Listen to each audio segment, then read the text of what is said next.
Good morning and welcome to the news at 7. I am David Okwasile. The headlines this morning: Igbo community in Australia to honor Governor Obiano for good governance. Stakeholders urged to support the drive towards promoting reading culture. JAM begins probe of candidates' credentials from 2009. On the foreign scene, Japan government apologizes to victims of forced sterilization. We begin from here, where Governor Willie Obiano will receive an Excellence Award for Good Governance from the Igbo community in Canberra, Australia on May 8 this year. The governor will receive the award during the annual Cultural Day and Diriji Festival of the association in appreciation for his people-oriented programs and policies which has improved the living standards of the people.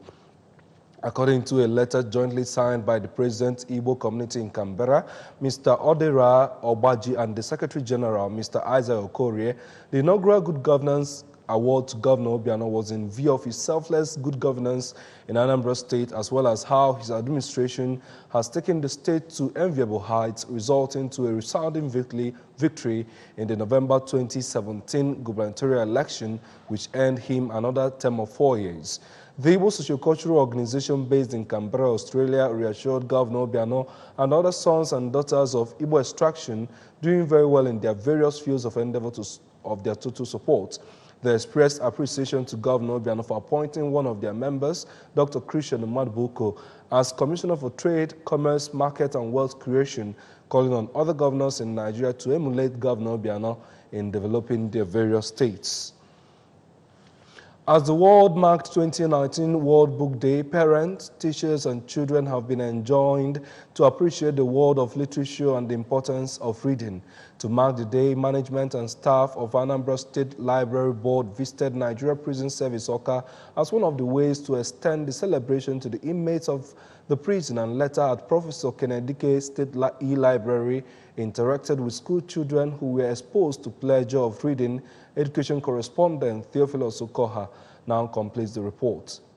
Books to the inmates of Oka Prison Service. Acting Director, Anambra State Library Services, Oka, Dr. Nkechi Udeze, said Anambra State Library Board is concerned about the well-being of the prison inmates, especially their education, hence the visit to encourage them to imbibe habits of reading books, enrich their vocabulary, gain knowledge about people, their culture, nature, and history, as it will help enlighten their mind. She encouraged them not to see their condition as the end of the world, rather to use it to learn to become better individuals in the future. We are here today from Anambra State Library Board to encourage you.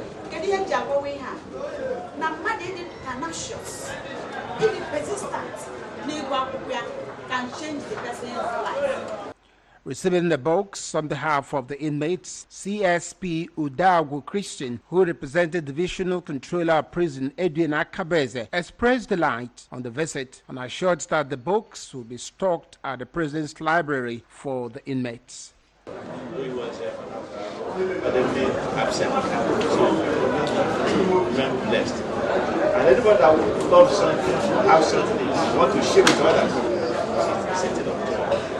At Professor Kenneth Dike State Library, school children are encouraged to read books, recite poems, appreciate authors and illustrators. An Igbo literature titled Chukwu Kamara, written by Chinedu Afamata, was read while the school children answered questions from the book. Those that took part include Obinabo Kasie, Ijeoma Nwankwo, Ifunanya Agolwe, and Sochima Godwin. Some of the facilitators, including the publisher Elder Benjamin Oyedeji, Mr. Emmanuel Anyanwu, and Mrs. Chinwe Okonkwo, encouraged the children to be great readers to become great leaders. So we have a challenge again today. You boys, students in here, you want to be president, you want to be governor.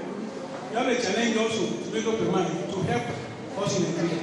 Whether you are from the east, or from the west, or from the north. World Book Day celebration is a threefold celebration: World Book Day, Copyright Day, English Language Day. The day is celebrated every year as designated by UNESCO on 23rd of April 1995 to promote reading, publishing, and copyright Among the public worldwide, an English language day also celebrated on 23rd April, the day traditionally observed as both the birthday and death of William Shakespeare. This year's theme is Celebration SA. Theophilus Okoha reporting for ABS News. Boys of Oruhu Grammar School recently gathered their friends and family members to felicitate with them as their alma mater marks her 60th anniversary. Correspondent Valentine Anambra has the report. Began with a church service where the old boys offered thanksgiving to God for his grace and love over the years. The Bishop on the Niger, Right Reverend Dr. Owen Nwokolo, in his sermon, maintained that the purpose of establishing the school by the church was to help build a society where fear of God and love for humanity will be the watchwords. Bishop Nwokolo commended the old boys for their contributions towards ensuring sustainable development in the school. We are restored when we take up that nature which he has given us from creation, when we come into the level where we are obeying his command, when we understand him and we are walking in the same level, we are almost at fair. On their part, the national president of Oruku Grammar School Old Boys Association, Chief Vincent Angante, and the keynote speaker, Justice Okechukwu Okeke, who is also an old boy, assured that the association will continue to do its best for the school. They called on the government to augment their effort to help restore the dignity of the school. We will appreciate if the government can pick up the project to augment our efforts at restoring the past glory of this great institution. Hello, old boys. In the words of Trial Edwards, every party is form of pledge, as every union is a type of level. We are taught the 3 H's. The 3 H's: the head, the heart, and the hands. In their separate remarks, the National Vice President of the Old Boys Association, Dr. Obiora Chukwuka, and another member of the Old Boys, Engineer Simon Okpaka, who shared their experiences with the school, noted that they always support the school, calling on the students to be obedient and law-abiding for them to get the best out of the school. It's really a big celebration because 60 years is a big landmark. And I'm so happy that the school has produced so many people in different areas, in different fields, in different professionals. We see some members of the Oragram. When we have gathering like this, it's an opportunity to see one another, opportunity to hug one another, opportunity to share to the glory of God, an opportunity to reach out because there are some members who also need to be assisted. Earlier in his address, the principal of the school, Reverend Canon Isaac Onwene, expressed his delight over the continuous progress being recorded by the school, noting that the school will rise to an enviable height if this level of development is sustained. Others who spoke during the occasion, including the President General of Nnokwa Progress Union, Sir Joe Uchendo, and Emmanuel Emelugo, who is also a member of the Old Boys, lauded the initiative. The event climaxed with the commissioning of a number hostel rebuilt by the National Vice President of the Old Boys, Dr. Obiora Chukwuka, and the renovated Ebunobi Hostel. The member representing Demili South in the State House of Assembly, Honorable Chuka Ezewune, commissioned the project, supported by Igwe Emeka Onora of Oruku, among other old boys. From Oruku Grammar School in the Demili South local government area, Valentine Mbadoga reporting for ABS News. It was a celebration of God's love, faithfulness, and motherhood at old age as the drums were rolled out to celebrate Mrs. Adeze Roselyn Ume as she celebrates her 90 years birthday anniversary. Correspondent Kenneth Kuchkodi, who was there, tells us more. From the church service held at Christ Holy Church, Oka, the atmosphere was jubilant and infectious as the church hall was painted and decorated in different colors by family members, friends, and well-wishers, as the aged also made up the congregation to celebrate Mrs. Adeze Ume as she clocks 90 years. Right Reverend Nathan Ume, who led other ministers of God in the service, remarked that old age is a special gift from God to his children and urged Christians to live a faithful life by living according to the teachings of Christ to merit such special gifts from God.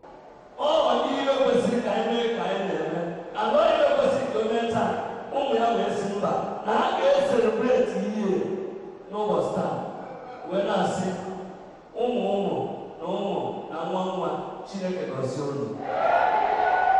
The celebration moved atmosphere from the church to the reception ground as many more people joined Mrs. Ume to mark her birthday. One of the sons of the celebrant, Mr. Onyebichi Ume, noted that their mother is a loving mother who is very accommodating to children and brought her children close to God as she loved and helped those she came across in her life, urging those who still have their parents alive to take good care of them. Everybody should take care of the aged. Father and mother, they are very important to us. They are the source of our hope. They are the source of, they give us direction in this life. So we won't toy with our mom or our father. And by extension, if you don't toy with your mom or your dad, it will get to you. Your children will do it. In their good news messages, some family friends who spoke to the ABS, including Mr. Chuks Onyekwere and Ernest Onyenze, said it was a thing of joy to see the children celebrate their mother at 90 years, describing her as an accommodating woman while praying for many more years to her. The celebration came to climax when the celebrant danced to the admiration of her guests, while cutting of cake added glamour to the event.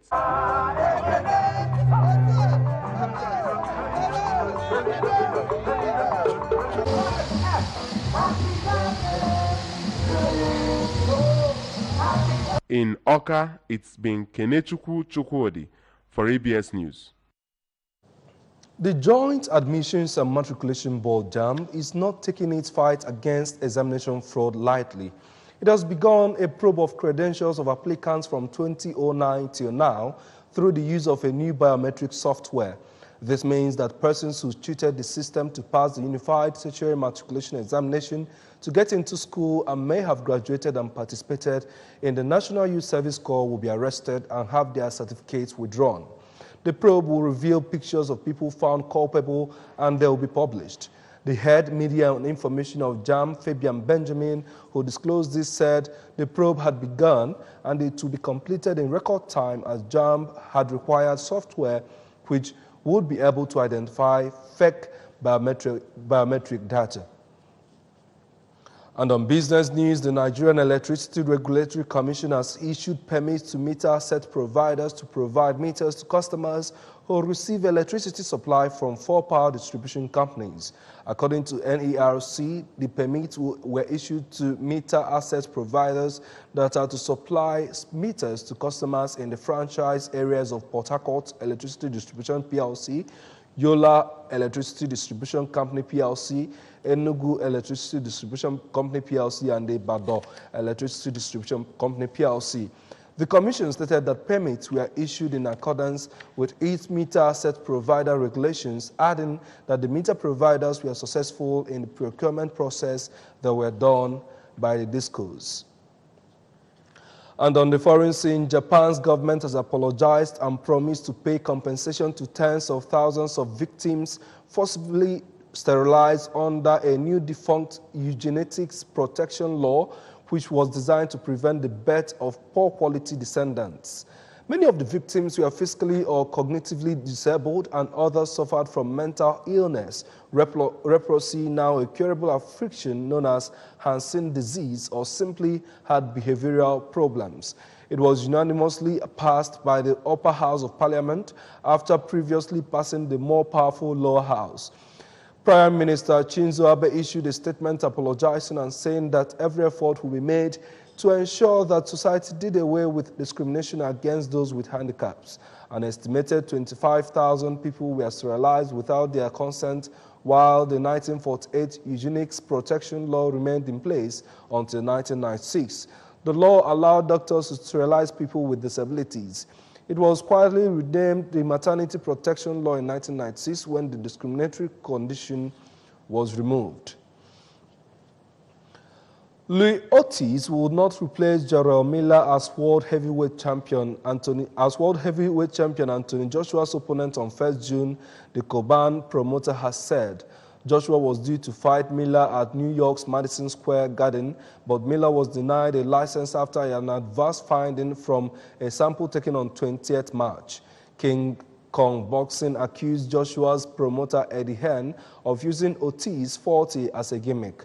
A new opponent for IBF, WBA and WBO champion Joshua is expected to be announced this week, with Hearn having said the boxers' preparations continue and 8 boxers were being considered as Miller's replacement. Among those under consideration and named by Hearn were Otis, Poland's Adam Kowanki, and the American Michael Hunter. Otis has lost just once in 32 fights against WBC champion Deontay Wilder in March 2018. Remember that you can follow news and programs on ABS from any part of the world by liking our Facebook page at ABS Radio Television. You can subscribe to our YouTube at youtube.com/ABS Radio TV Online. You can also follow us on Twitter at ABS Radio TV and on Instagram at ABS Radio TV. You can also log on to our website at www.absradiotv.com. Now, before we go, here are the main points again. The Igbo community in Australia is to honor Governor Obiano for good governance. Stakeholders have been urged to support drive towards promoting reading culture. JAM has begun probe of candidates' credentials from 2009. On the foreign scene, we told you that Japan government has apologized to victims of forced sterilization. That is the news this morning, as edited by Paul Ezoke. I am David Okpokwasile, thanking you for joining us this morning. Good morning, Anambra continues right after now.